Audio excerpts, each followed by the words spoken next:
ചൂട് സമയത്ത് ഇത് കിട്ടിയത് ഏറ്റവും വലിയ ഭാഗ്യം. Super super. പൊട്ടുവെള്ളരിയുടെ വിളവെടുപ്പാണ്. വിളവെടുപ്പെന്ന് പറഞ്ഞാൽ നമ്മുടെ തോട്ടത്തിൽ കിടന്ന് ഒരുപാട് പൊട്ടി. ആ പൊട്ടിക്കഴിഞ്ഞപ്പോൾ നമ്മൾ കഴിഞ്ഞ ദിവസം ഒരു വീഡിയോ ഇട്ടിരുന്നു. അപ്പോൾ പലർക്കും അതിൻ്റെ ഉപയോഗം എങ്ങനെയാണെന്ന് അറിയത്തില്ല. അപ്പോൾ നമ്മളത് പൊട്ടുവെള്ളരി എടുത്ത് ജ്യൂസ് അടിക്കാൻ പോവുകയാണ്. എങ്ങനെയാണ് ജ്യൂസ് ഉണ്ടാക്കണമെന്നുള്ളതിനെക്കുറിച്ച് നമ്മൾ കാണിച്ചു തരാം. അപ്പം നമ്മുടെ പൊട്ടുവെള്ളരി നേരത്തെ നമ്മളെപ്പോഴും പറയുമ്പോൾ തൃശ്ശൂർ ഭാഗത്താണ് ഇതിന് വലിയ പ്രചാരം ഉണ്ടായിരുന്നത്. മറ്റൊരു സ്ഥലത്തേക്ക് വന്നുകൊണ്ടിരിക്കുന്നതേ ഉള്ളൂ. അപ്പോൾ കഴിക്കുന്നവർ വീണ്ടും വീണ്ടും കഴിക്കാൻ ആഗ്രഹിക്കുകയും കഴിക്കാത്തവർക്ക് കഴിക്കണമെന്നുള്ള ആഗ്രഹം ജനിപ്പിക്കുകയും ചെയ്യുക എന്നുള്ളതാണ് നമ്മുടെ ഉദ്ദേശം. ആ പൊട്ടുവെള്ളരി കൃഷി നമ്മൾ കേരളത്തിൽ വ്യാപകമാക്കി കൊണ്ടുവരണം. അതിന് വേണ്ടിയിട്ടുള്ള ഒരു സംവിധാനം ഉണ്ടാക്കണം. അതിന് വേണ്ട വിത്ത് വേണം, അതിന് വേണ്ട പരിചരണങ്ങൾ വേണം, അതിൻ്റെ കൃഷി രീതികളെല്ലാം അറിയണം. അപ്പോൾ എല്ലാം ചേർന്നുള്ള ഒരു വീഡിയോ ആണിത്. അപ്പോൾ പുതിയൊരു വീഡിയോയിലേക്ക് സ്വാഗതം.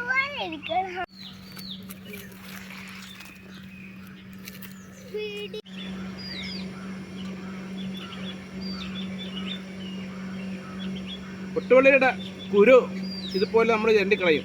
ചെണ്ടിക്കളഞ്ഞതിന് ശേഷം അതിൻ്റെ സത്ത് മാത്രം എടുക്കും. അപ്പോൾ നമ്മളിങ്ങനെ ഒടിച്ചു കഴിഞ്ഞാൽ ഇതുണ്ട, ഒടിച്ചു കഴിഞ്ഞാൽ ഇങ്ങനെ വരും. ഇങ്ങനെ വന്നു കഴിഞ്ഞാൽ പൊളിച്ച് പതുക്കെ ഇങ്ങനെ പൊളിച്ചെടുക്കാം. കണ്ടോ, പൊടിക്കണ ഒരു പാത്രത്തിലാക്കി പാത്രത്തിലാക്കിയാണ് കണ്ടോ. ഈ തൊലി ഇങ്ങനെ മൊത്തം പൊളിച്ച് കളയണം. തൊലി പൊളിച്ച് കളഞ്ഞിട്ടാണ് നമ്മളിത് ജ്യൂസിന് വേണ്ടി എടുക്കുന്നത്.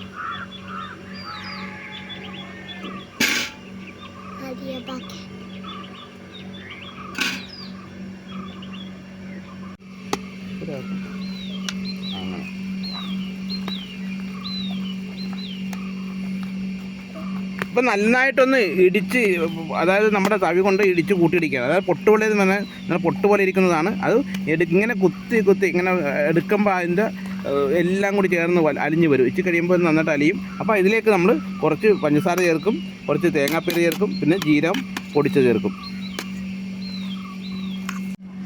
നമ്മൾ ഇതിലേക്ക് ഇപ്പോൾ തേങ്ങാപ്പീര ഇട്ടു, അതോടൊപ്പം തന്നെ നമ്മൾ അതിൻ്റെ ജീരകം പൊടിച്ചിട്ടു. ഇനി ഒരു കാക്കിലെ പഞ്ചസാര കൂടി നമ്മൾ ചേർക്കുകയാണ്. ഈ പഞ്ചസാര ആവശ്യമുള്ളവർക്ക് പഞ്ചസാര ചേർക്കാം, അതല്ല പിന്നെ ശർക്കര വേണ്ടവർക്ക് ശർക്കര ചേർക്കാം. അപ്പോൾ അവർക്ക് ഇഷ്ടമുള്ളത്, ഷുഗർ വേണമെന്നുണ്ടെങ്കിൽ മാത്രം ഇത് ചേർത്താൽ മതി. ഇത് ഇല്ലെങ്കിലും കഴിക്കാൻ നല്ല ടേസ്റ്റാണ്.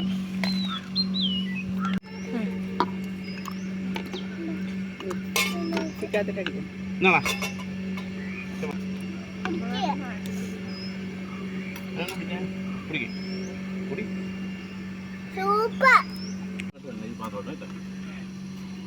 ഇത് നമ്മുടെ സർപ്രൈസ് കൊടുക്കുകയാണ്. അതായത് നമ്മുടെ തോട്ടത്തിനോട് ചെട്ട് എന്നുള്ള ഒരു തോടുണ്ട്.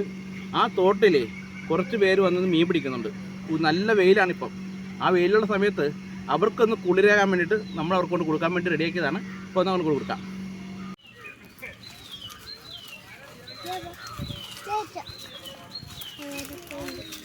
മീൻ പിടിച്ച് വിഷം വെച്ച് നിൽക്കുന്നവർക്ക് ഒരു കുളിര്.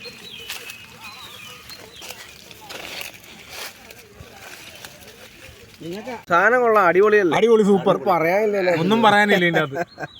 സൂപ്പർ. നമുക്ക് ആ ഒരു ഈ ചൂട് സമയത്ത് ഇത് കിട്ടിയത് ഏറ്റവും വലിയ ഭാഗ്യം. ചൂട് സമയത്ത് ഇത് കിട്ടിയത് ഏറ്റവും വലിയ ഭാഗ്യം. Super super.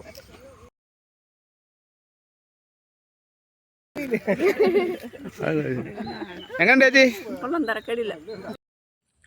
വരാൻ പോകുന്ന വേനൽ ചൂടിന് കുളിരേകുവാൻ നമ്മുടെ നാട്ടിൽ ഉൽപ്പാദിപ്പിക്കുന്ന തണ്ണിമത്തനും ഇതുപോലെയുള്ള പൊട്ടുവെള്ളരിയും കഴിച്ച് നമ്മുടെ ശരീരത്തെ തണുപ്പിക്കുക എന്നുള്ളതാണ് നമുക്ക് ചെയ്യാൻ കഴിയുന്ന ഏറ്റവും വലിയ പ്രതിരോധ മാർഗം. അപ്പം നാട്ടിൽ ഒരുപാട് കർഷകർ ഇതുപോലെയുള്ള തണ്ണിമത്തനും പൊട്ടുവെള്ളരിയും ഉൽപ്പാദിപ്പിക്കുന്നുണ്ട്. അപ്പോൾ അതൊക്കെ വാങ്ങുക, കഴിക്കുക.